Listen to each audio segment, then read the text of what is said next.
para ministrar a palestra Quanto pagar por um ponto de função, evitando que o barato saia caro. Então, eu entrego a palavra ao senhor Carlos Vasques, sócio fundador da Fato. Seja muito bem-vindo. Obrigado. Boa tarde. Obrigado por terem optado aqui para essa nossa fala. Esse trabalho, eu originalmente não tinha comprado essa ideia de falar sobre esse assunto. Isso foi uma ideia do Guilherme Simões, meu sócio. Mas eu costumo ouvir o que ele fala, porque normalmente ele tem razão. E, nesse caso, ele também tinha. O meu problema com esse tema é porque eu não conseguiria chegar num número preto ou num número branco. Eu não conseguiria chegar assim, olha, um ponto de função custa tantos reais. O que me motivou a me entusiasmar por esse assunto que ele propôs? Foi o próprio mercado, né? Eu acreditava que são tantas variáveis, são tantas complexidades para se determinar um preço, que o único instrumento que a gente teria para saber quanto custa um ponto de função são os próprios mecanismos do mercado. Só que eu comecei a ver respostas do mercado como R$ 79,00 por ponto de função, ou então R$ 1,00 para contar um ponto de função, números que, no meu entender, beiram o absurdo, a inviabilidade de se fazer a coisa. Então, isso meio que motivou eu me entusiasmar por falar sobre esse assunto. E, nesse processo, a gente mudou até o subtítulo da apresentação para qualquer preço, é o menor preço se há inflação na medição. Quando eu era menino, lá na Tijuca, meu pai me levava para a feira. E eu achava a feira um negócio muito legal. Feira para criança é uma coisa muito legal. E tinha o barraqueiro do tomate, vendendo seu tomate lá a R$ 2,00. Na frente, ao lado, tinha um outro gritando, chamando pelo freguês, cobrando pelo tomate a R$ 1,00. Eu olhava para os tomates, não tinha assim grandes diferenças no tomate, né? Não estavam todos vermelhinhos, alguns estavam amassados, mas como é que dava essa diferença toda, né? E meu pai falava o seguinte: meu filho, nem sempre 1 quilo pesa 1 quilo, né? E ele levava uma balança junto com ele para pesar o quanto de tomate que ele ia comprar, né? De vez em quando, os pesos não batiam. Por que esse assunto é importante? O Guilherme, ele tem a virtude de ser uma pessoa extremamente pragmática e persistente. Então, ao longo do tempo, ele vem colecionando alguns editais. Edital material público, a gente consegue colecionar, ver quem ganhou, quanto cobrou. Então, hoje a gente tem, nessa coleção dele, mais de 100 editais. Desses 100 editais, a gente vê 1.500.000 pontos de função por ano, com preços variando entre 100 e R$ 1.000 por ponto de função. Eu diria que esse 1.500.000 pontos de função por ano é uma fração do todo, porque isso é o que está disponível em editais publicados aí no mercado. Primeiro, nós não pegamos todos os editais. Segundo, o mercado não se resume ao segmento público, que libera esse tipo de informação. Então, é uma quantidade, um volume aí de dinheiro, de trabalho bastante significativo. Outro ponto que a gente percebe com esses números é do quão importante é o lidar com o escopo aberto. O trabalho de desenvolvimento de sistema envolve uma fração de descoberta, envolve uma fração de explorar os requisitos do usuário, e o escopo propriamente dito dificilmente é algo sólido, algo bem definido. Então, graças ao advento do ponto de função no âmbito de contratos, se viabiliza uma situação em que eu tenho um equilíbrio de tendências, onde eu tenho um preço unitário em que a produtividade fica na mão de quem tem responsabilidade por essa produtividade, e um preço unitário em que o escopo fica na mão de quem tem responsabilidade por esse escopo. Então, hoje, se a gente não tivesse algum modelo que viabilizasse trabalhar com preço unitário, teria que se inventar algum. Então, trabalhar com escopo aberto, ele é vital. E a gente percebe ainda muita falta de entendimento sobre o que seja aplicar pontos de função.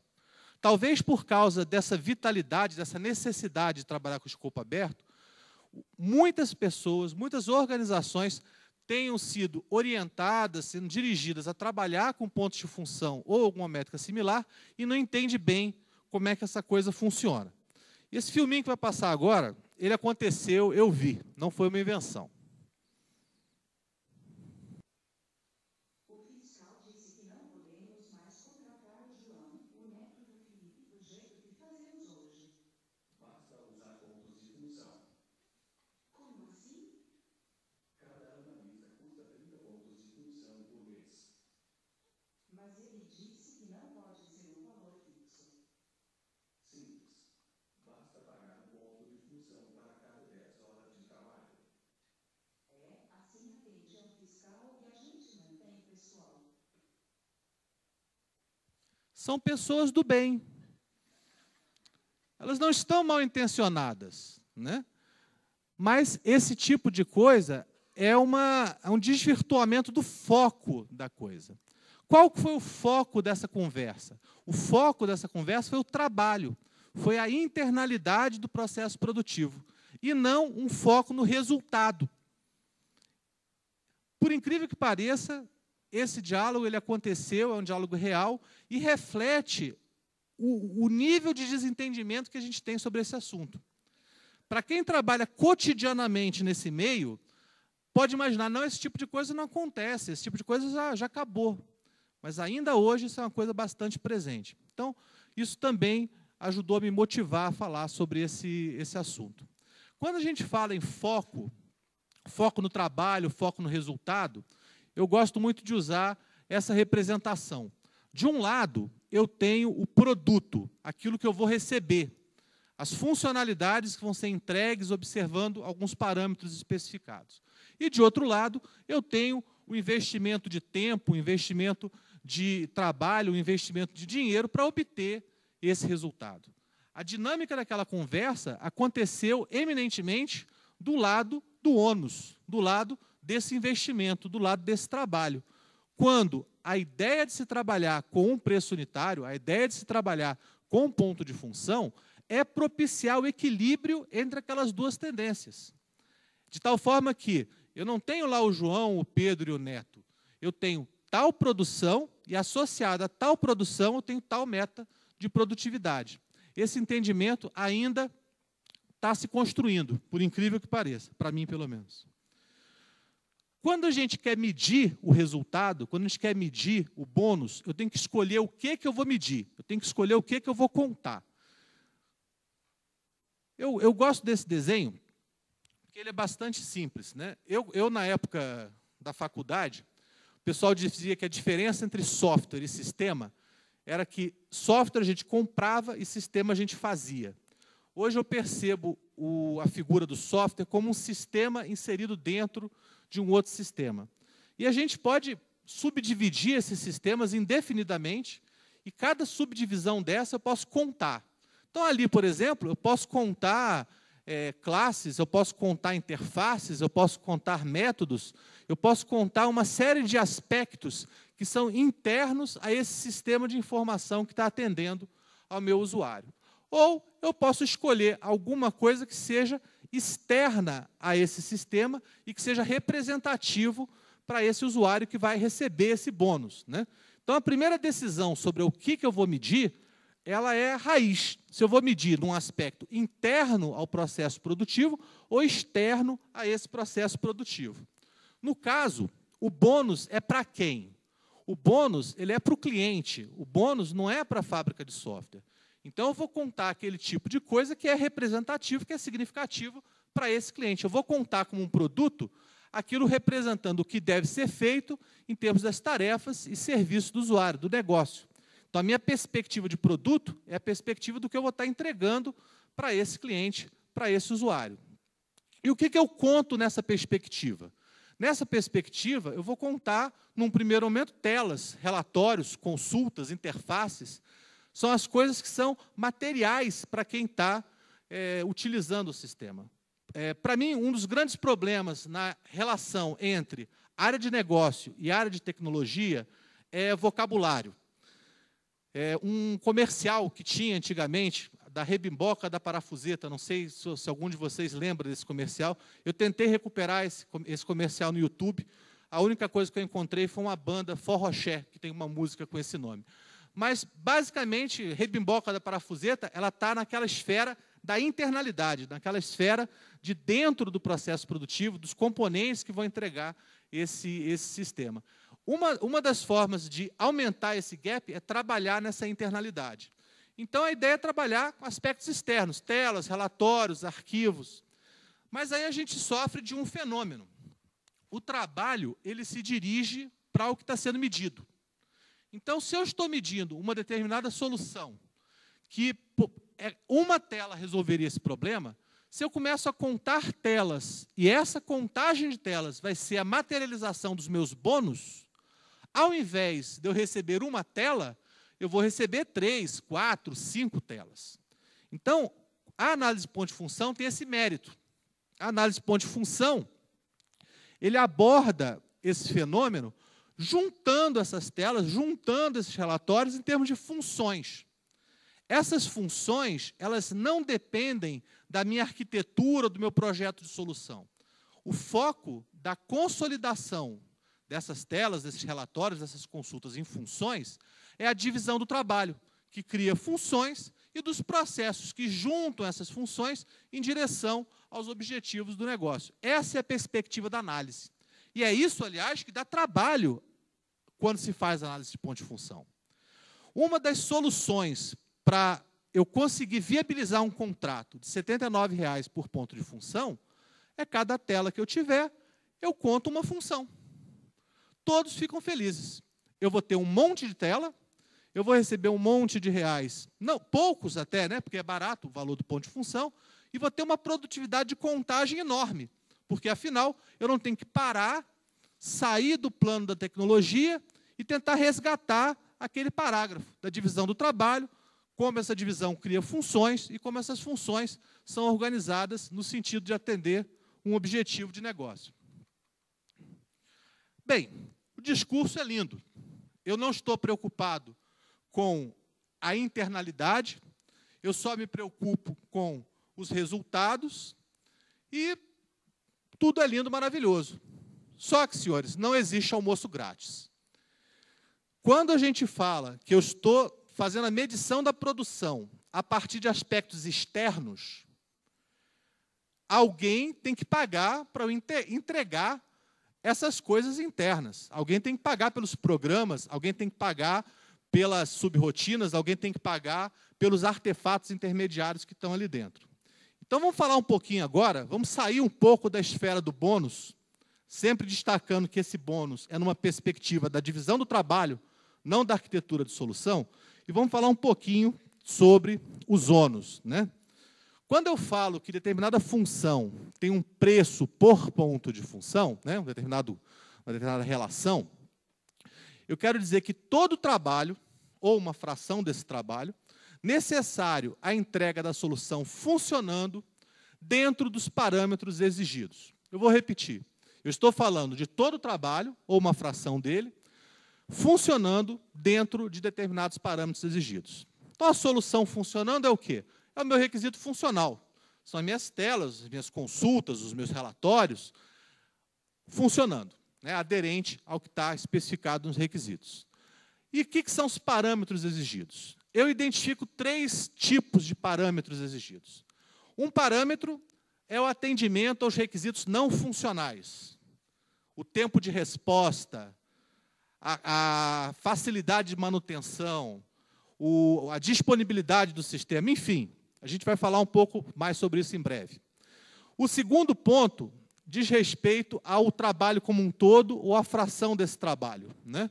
É o alcance do trabalho em termos das diferentes disciplinas, das diferentes fases do serviço. E, por fim, a quantidade e qualidade dos artefatos.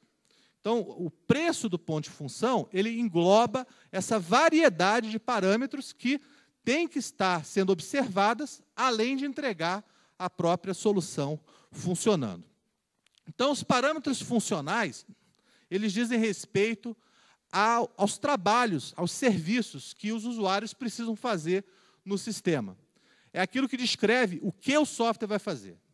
Só que eu tenho uma série de restrições de ordem geral que limitam a execução desse software. Eu tenho lá restrições quanto à organização, eu tenho restrições quanto à implementação, eu tenho restrições quanto à qualidade, eu tenho restrições quanto ao ambiente.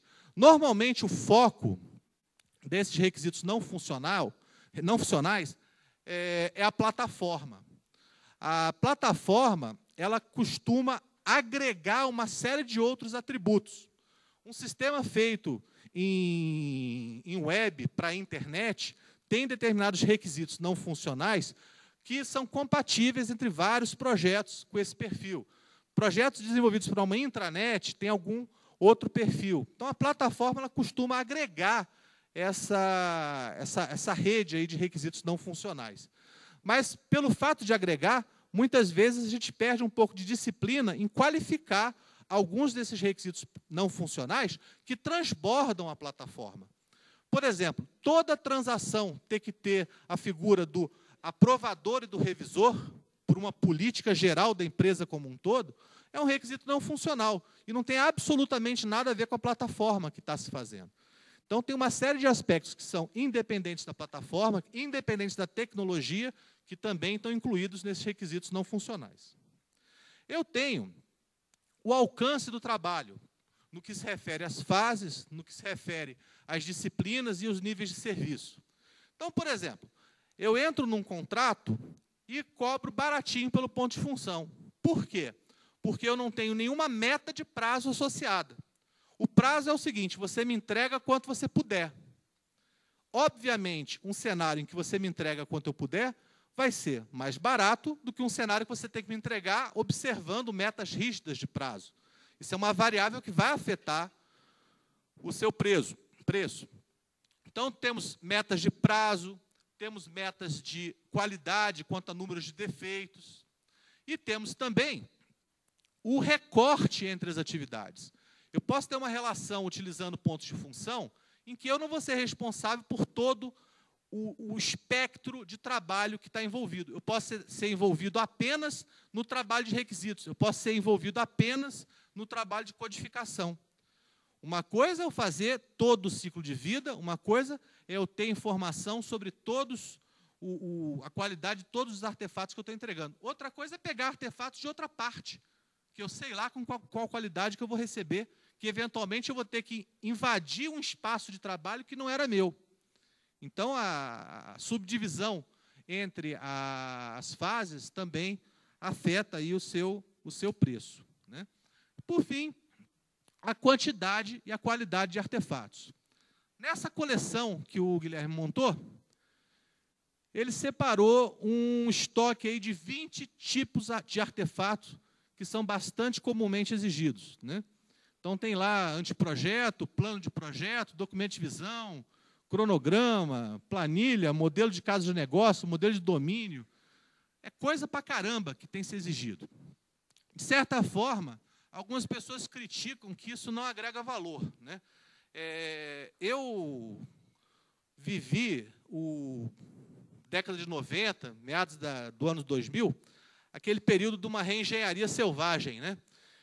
Como consequência dessa reengenharia selvagem, a gente percebe que muitas vezes hoje a inteligência de negócio de algumas empresas ela está escrita em COBOL. Se você quiser saber como que é determinado procedimento, às vezes você tem que recuperar isso num programa em COBOL. Então, eu percebo que hoje a gente vive um pouco a ressaca desse período de reengenharia. Então, uma parte desses artefatos aí cumpre a função de resgatar essa informação que se perdeu durante esse período, né? Então, algumas pessoas acham que é papel gerado à toa, outras pessoas acreditam que isso cumpre o papel de resgatar essa informação que se perdeu e também permitir essa divisão de trabalho aplicada ao desenvolvimento. Se eu tiver, por exemplo, uma pessoa que faz o trabalho de requisitos e uma outra parte que faz o trabalho de projeto, eu preciso ter requisitos capturados, preciso ter o projeto capturado.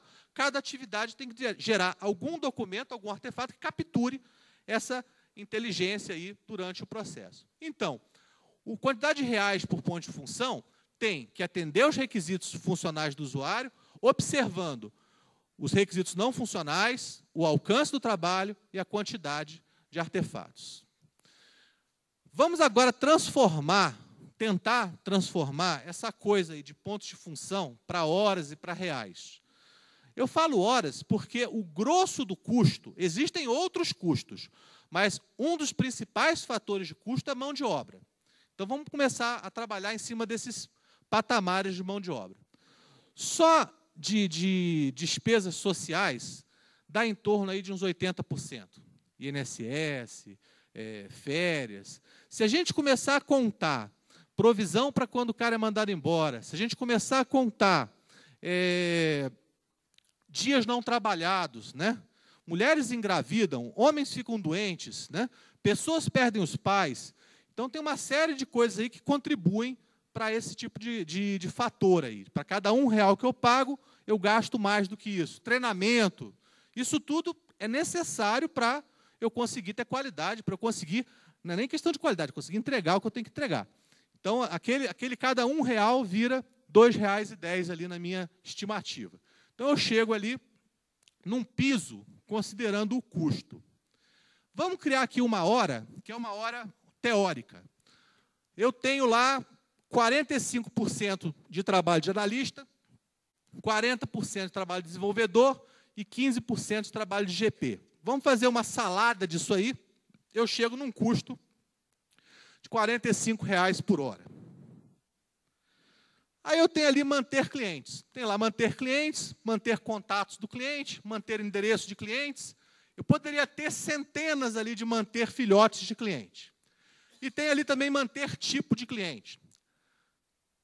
Essa salada resulta em 35 pontos de função. Então, vamos considerar que aquele conjunto ali, fiz a análise, cheguei a 35 pontos de função. Quem paga por aquele tipo de cliente ali é aquela salada, né? Não haveria necessidade de ter manter tipo de cliente, não tivesse eu o manter clientes. Mas isso é um outro assunto. Cheguei lá nos 35 pontos de função. O Gartner, ele separa, de acordo com disciplinas, ou fases, ele chama de fases, mas, na verdade, são disciplinas.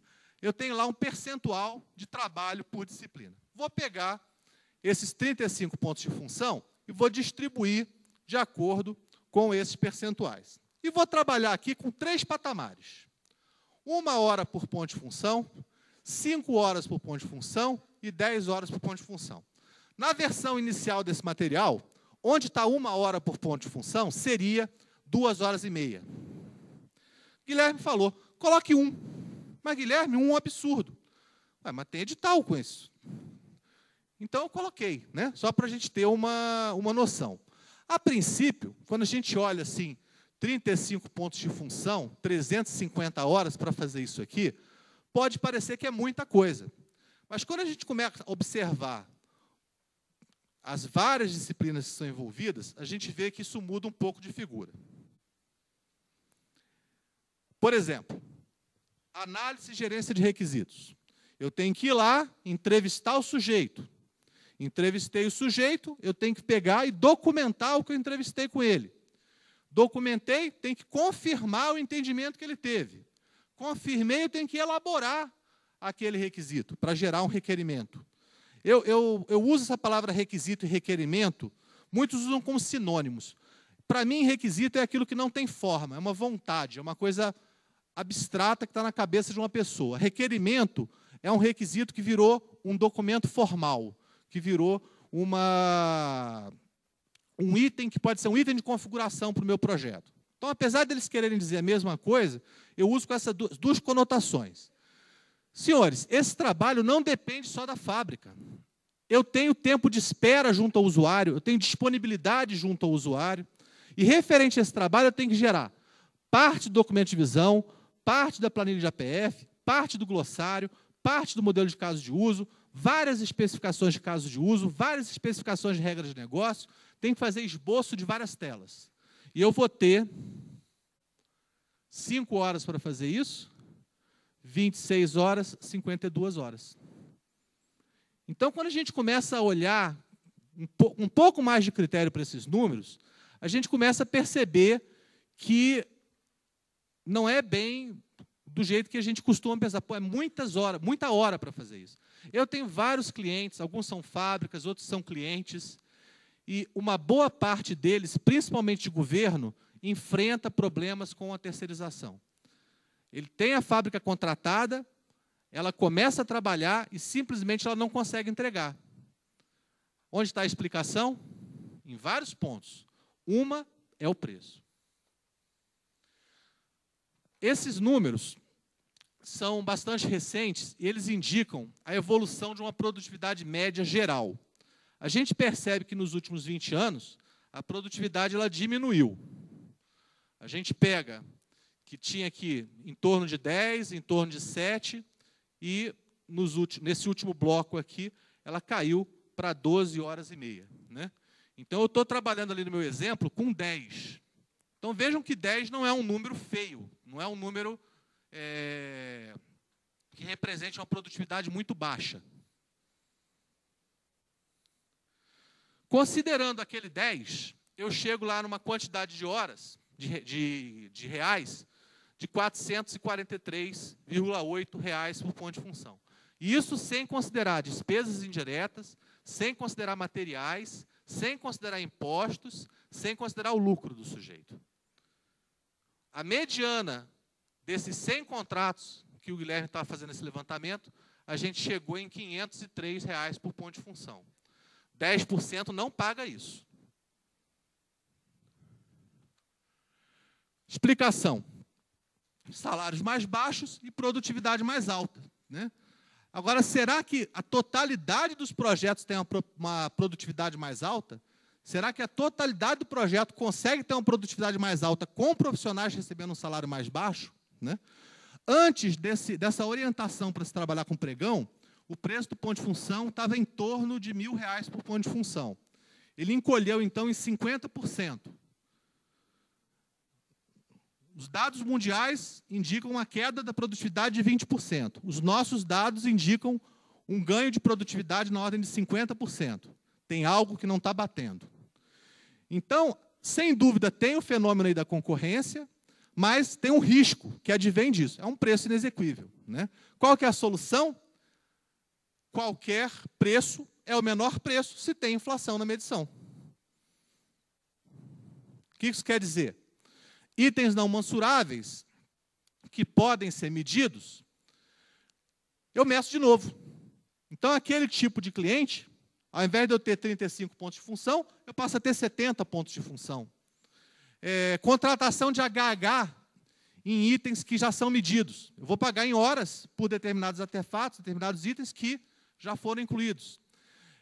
Medir telas e tabelas e não funções. Esse item aqui, então, é maravilhoso. Todo mundo fica feliz. Porque quem faz a medição mede rapidinho e recebe rapidinho, e quem é medido também ganha vários pontos de função por causa disso. Ponto de função com uma derivação de horas. Né? Isso eu chamo de maquiagem. O cara tem um contrato de homem-hora e maqueia como se fosse um contrato de ponto de função. É a conversa do filminho no início. Uma perspectiva técnica com foco na implementação e não na divisão do trabalho, e a medição feita pela fábrica, sem uma fiscalização adequada por parte do cliente. Né? Quanto custa a medição correta?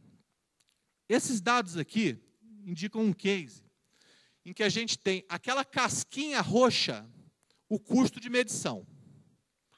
A parte verde indica o quanto deveria ser pago. E a parte vermelha é o quanto foi cobrado a mais. É o tomate.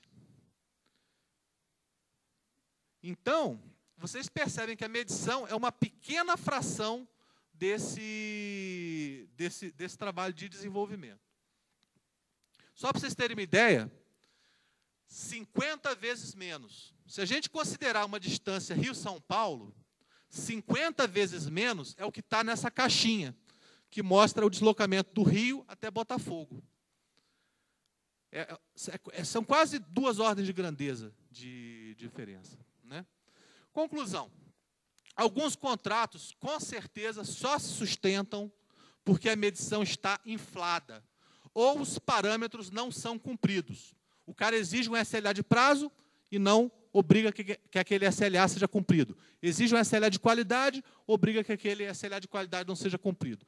Em ambos os casos, todos os benefícios, todos os exercícios potenciais, né, benefícios potenciais de contratar orientado a resultados, eles se perdem. O mercado está amadurecendo. Eu acreditava que tivesse mais maduro, até ver alguns dados. E organizações que já têm experiência com o método aprenderam a fugir dessas armadilhas. Esse último slide foi o mais difícil de elaborar, porque eu queria que vocês saíssem daqui com alguma sensação de daí, né? Tudo bem que eu não dissesse um ponto de função custa R$300, né? Então, esse slide foi um dos que deu mais trabalho da gente preparar. Eu não tenho uma equação perfeita que aponte uma luz tão forte que evite o que está descrito nesse material, nessa sessão de hoje. Agora, alguns cuidados podem levar a medidas preventivas que minimizem esses danos. Avaliações como essas que eu fiz aqui, grosseiras, já podem apontar algum problema nesse patamar de preço. Ok? Bem, eu encerro com isso aqui o que eu tinha a falar. Queria abrir, se alguém tiver algum comentário, alguma pergunta. Como é que a iniciativa privada, porque o que foi apontado, de certa forma, está muito relacionado à contratação pública. Como é que você vê essa preocupação na iniciativa privada, por gentileza? Eu citei os dados públicos, porque, no meu entender, é onde está o principal foco desse problema. No mercado privado, eu vejo 2 cenários. Um cenário em que eu já tenho uma relação com uma empresa, essa relação ela representa um investimento, eu tenho a percepção que essa minha contratada tem um valor, tem um conhecimento que agrega valor para o meu negócio, e eu não quero mudar de contratada, eu quero mudar de relacionamento com ela. Então, o que eu faço? Eu pego as demandas que já foram feitas, avalio o quanto eu tenho pago para essas contratadas em pontos de função e utilizo isso para, ao longo do tempo, mudar o paradigma de contratação e atuar em ofensores de produtividade para melhorar essa produtividade. Então, é uma realidade diferente do setor público. Eu vejo um risco potencial quando você conduz esse trabalho junto com a própria contratada. No meu entender, isso tem que ser um trabalho feito por uma parte independente. Porque, tudo bem, é uma coisa afim à TI, eu tenho uma empresa de TI que está me apoiando.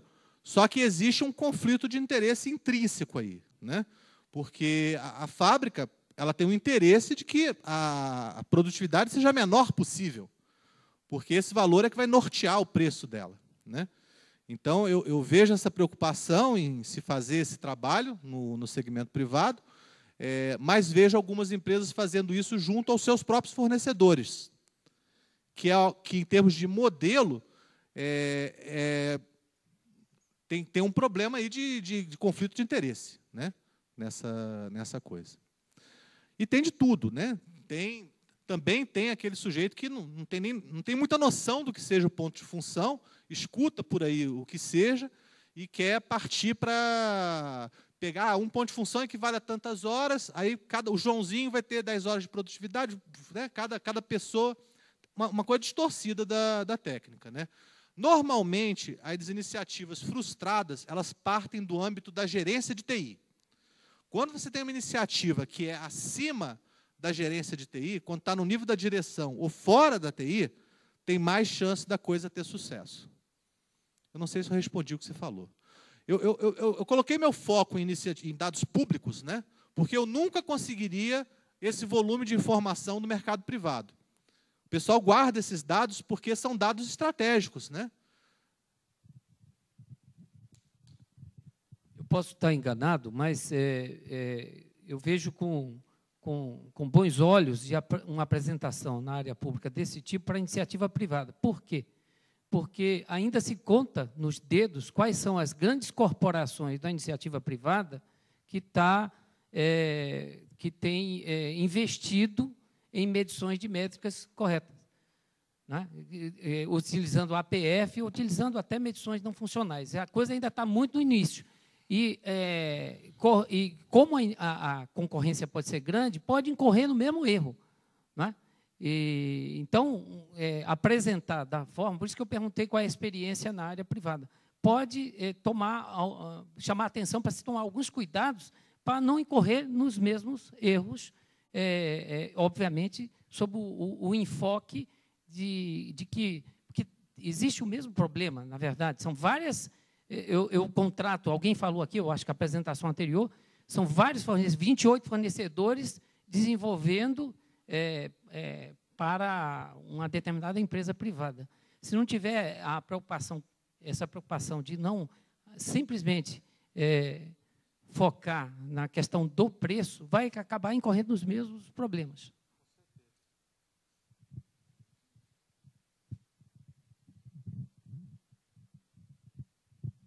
Cadu, uma pergunta. Eu acho meio crueldade quando você tem numa FP uma planilha que você tem que preencher, né, na resposta comercial, onde você tem que colocar o seu preço unitário por ponto de função, né? E isso tem de monte no mercado, né? Você acredita, né, como Martin Luther King acreditava, né, que tinha um sonho, que algum dia a gente vai conseguir, por exemplo, ter RFPs que tenham um intervalo de preço, que entendam que, quando uma empresa é contratada e começa a desenvolver um sistema, ela tem uma produtividade muito pior do que quando ela, depois de 3 anos, trabalhando na mesma empresa, já conhecendo o negócio, né, teria um preço por ponto de função menor? Você acredita nesse sonho? Professor, eu vejo alguns casos que isso acontece, né? São casos em que você não faz uma RFP, você já tem uma relação com o fornecedor, você valoriza aquela relação, você sabe que você construir um parceiro de outsourcing é uma coisa cara, né? E, ao invés de você fazer uma RFP, você já tem aquele fornecedor, você muda o paradigma de trabalho. Você pega as demandas, os projetos que ele já empreendeu em valores, ou preço global fixo, ou meia-hora, enfim, quanto se pagou por aquelas demandas, né? E se constrói qual foi um preço médio que, ao longo do tempo, eu tenho pago para esse sujeito. E, ao longo dos anos, eu estabeleço metas de melhoria. De certa forma, aborda o que você quis dizer no meu entendimento. Ao longo dos anos, eu vou identificando quais são os ofensores de produtividade, ofensores esses que podem, inclusive, estar do lado do cliente. Eu estou tendo alguns contratos agora que a minha dificuldade é falar com as pessoas. Eu não posso ir lá, arrancá-las da sala, pôr numa cadeira para falar comigo, né? Isso é um ofensor de produtividade. Então, como é que a gente aborda isso? Então, eu vejo algumas empresas atuando nesse sentido, né? Agora, eu vou lhe dizer, empiricamente, não é a maioria. Empiricamente, eu vejo muito aquela coisa do ganha-ganha, né? Eu quero ganhar e eu quero ganhar. Em ambos os lados, né? Em ambos os lados. É algo que, no meu entender, é nocivo para todas as partes. Porque, em último nível, isso leva à morte, né? Isso leva a entregar software que não funciona, a um teatro. Você finge que eu entrego ou finge que eu aceito, mas é aquela coisa do amadurecimento, né? Se a gente pegar o quanto a gente andou de 1998, quando o Maurício colocou essa coisa de ponto de função pela primeira vez aqui num nível nacional para hoje, o grau de maturidade que a gente ganhou nesses 12, 13 anos é enorme, né? Então, eu tenho esperança que daqui a mais alguns anos haja um maior amadurecimento. No âmbito do governo, existem alguns desafios, porque o governo não tem essa flexibilidade que o setor privado tem, né? Então, a minha intenção com isso aqui foi mais de despertar a consciência que ponto de função não é que nem café arábica tipo 2. Você, quando compra o café arábica tipo 2, você vê lá a cotação do café arábica tipo 2. Muitas pessoas têm tratado o ponto de função como se fosse café arábica tipo 2. Né? E, no meu entender, isso é uma falta de maturidade e que, com as consequências nefastas, às vezes, que acontecem em função disso, o mercado vai aprendendo, vai amadurecendo. Né? Mas eu acho que isso não vai ser no curto prazo, não.